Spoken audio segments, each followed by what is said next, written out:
ये समझना चाहिए। इस देश में कानून है, इस देश में न्यायपालिका है। बाद में लगभग सभी एनकाउंटर स्पेशलिस्ट जेल में गए या आज भी उसमें से बहुत से लोग जेल में हैं। मैं इतना ही कहता हूं।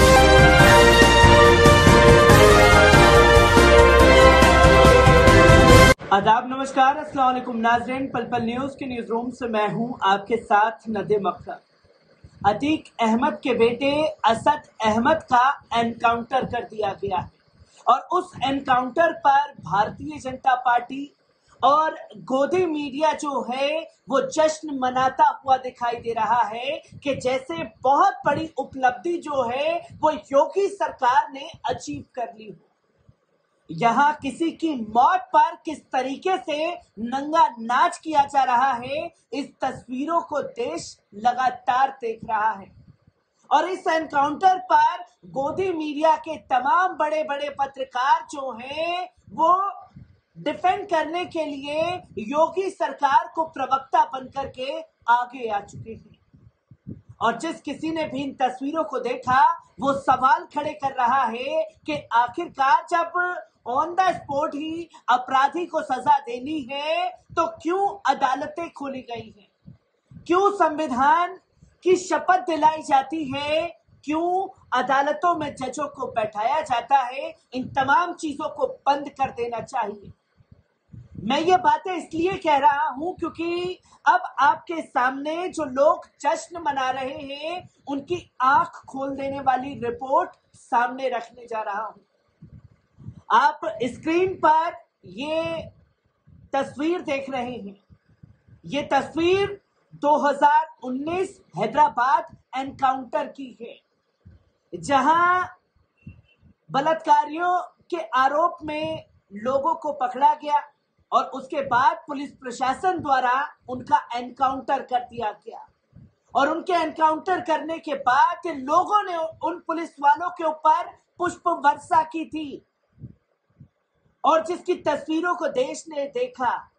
पर अब उस केस का नतीजा सामने क्या आया कि जिन पुलिस वालों ने उन लोगों का एनकाउंटर किया वो पूरी तरीके से फर्जी था और दूसरा अब इन पुलिस वालों के ऊपर ही मुकदमा दर्ज हो रहा है।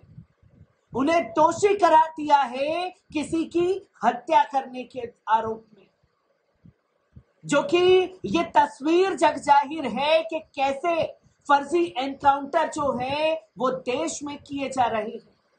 पर उत्तर प्रदेश ने एक उपलब्धि हासिल कर ली है जो बीते 4-5 सालों में तकरीबन 10,000 से ज्यादा फर्जी एनकाउंटर किए गए हैं, जिसमें ज्यादा से ज्यादा लोगों को मौत के घाट उतारा गया है, जिस पर खुद सवाल खड़े हो रहे हैं।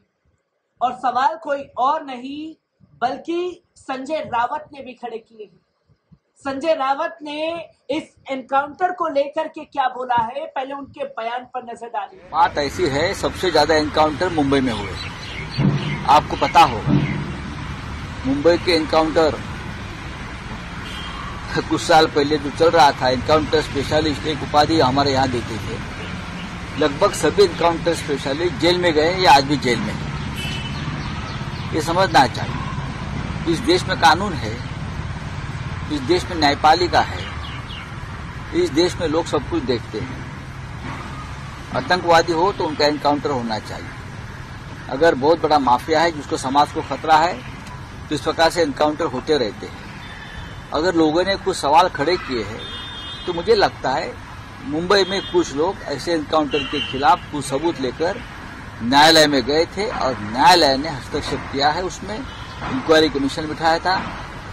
बाद में लगभग सभी एनकाउंटर स्पेशलिस्ट जेल में गए या आज भी उसमें से बहुत से लोग जेल में हैं। मैं इतना ही कह सकता हूं। तो दोस्तों, आपने सुना संजय रावत को, जो संजय रावत साफ तौर पर ये कह रहे हैं कि एक टाइम पर मुंबई को एनकाउंटर स्पेशलिस्ट का दर्जा दिया गया था और उस एनकाउंटर को लेकर के तमाम लोगों ने याचिकाएं डाली थी और ज्यादा से ज्यादा एनकाउंटर करने वाले पुलिस वाले अभी भी जेल की सलाखों के पीछे हैं। और उनके ऊपर हत्या का मुकदमा जो है वो दर्ज किया गया है। तो वहीं संजय रावत के अलावा अखिलेश यादव, मायावती, बैरिस्टर असदुद्दीन ओवैसी और भूया मोइत्रा ने किस तरीके से सवाल खड़े किए हैं, एक बार इस रिपोर्ट पर नजर डालते हैं।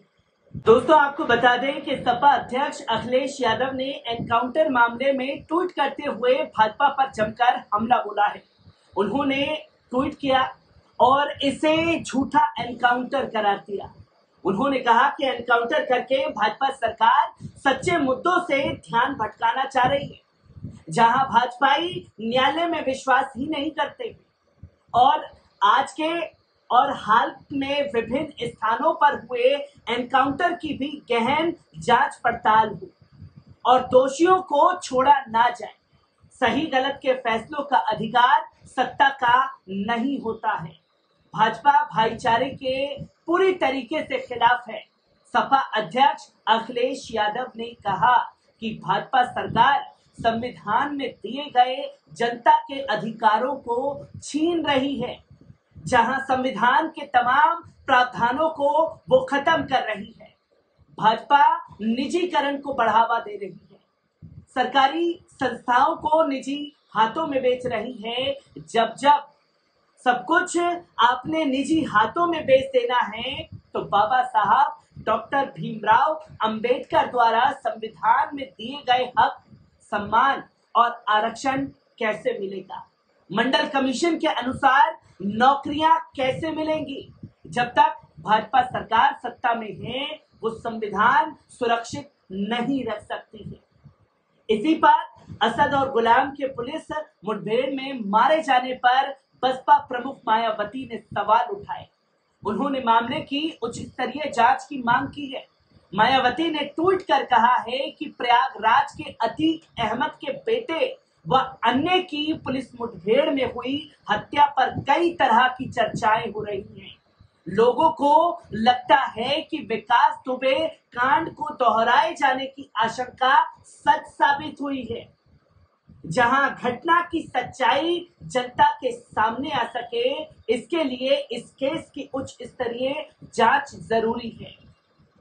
इसी के साथ साथ अखिलेश मायावती के बाद टीएमसी सांसद महुआ मोइत्रा ने भी सवाल खड़े किए, जहां अतीक अहमद के बेटे के एनकाउंटर को लेकर उन्होंने यूपी के सीएम योगी आदित्यनाथ पर तंज कसा है और उन्होंने साफ तौर पर यह लिखा है कि अजय बिष्ट का दूसरा नाम जो है वो मिस्टर ठोक दो था, इसलिए उनके राज में इस तरह की पूर्ण अराजकता, जंगल राज, एनकाउंटर किलिंग हो रही है और आगे भी ये लगातार जारी रहेगी। उन्होंने साफ तौर पर कहा कि माननीय ठोकदो मुख्यमंत्री की हालिया एनकाउंटर किलिंग फिर से जंगल राज का जश्न मना रही है, जिसे बीजेपी राम राज्य के रूप में पेश कर रही है, जहां साफ तौर पर मायावती, महुआ मोइत्रा ने इसे किलिंग करार दिया है। एसटीएफ ने गुरुवार को अतीक अहमद के बेटे और उमेश पाल हत्याकांड के आरोपी असद को एनकाउंटर में मार गिराया। इस दौरान असद का साथी और हत्याकांड का अन्य आरोपी गुलाम भी मारा गया, जहां एआईएमआईएम के चीफ और हैदराबाद के सांसद बैरिस्टर असदुद्दीन ओवैसी ने असद एनकाउंटर पर तीखी प्रतिक्रिया दी है। उन्होंने गुरुवार को साफ शब्दों में कहा कि बीजेपी मजहब के नाम पर एनकाउंटर करती है। कोर्ट और जज किस लिए हैं? अदालतों को बंद कर दो। क्या बीजेपी वाले जुनेद और नासिर के मारने वालों को भी गोली मारेंगे? नहीं, क्योंकि ये मजहब के नाम पर एनकाउंटर करने वाले लोग हैं। असदुद्दीन ओवैसी ने कहा कि ये एनकाउंटर नहीं, कानून की धज्जियां उड़ रही हैं। अगर तुम फैसला करोगे कि गोली से इंसाफ करेंगे तो फिर अदालतों को आप लोगों को बंद कर देना चाहिए। जो कि लगातार असद एनकाउंटर पर सवाल खड़े हो रहे हैं और सिर्फ असद के एनकाउंटर पर ही सवाल नहीं, बल्कि अब तक उत्तर प्रदेश में जो 10,615 एनकाउंटर बीते कुछ सालों में हुए हैं, उसकी जांच की मांग जो है तमाम राजनीतिक पार्टियां करती हुई दिखाई दे रही हैं। हर एक अपडेट आप लोगों के साथ साझा करता रहूंगा। दीजिए इजाजत, शुक्रिया।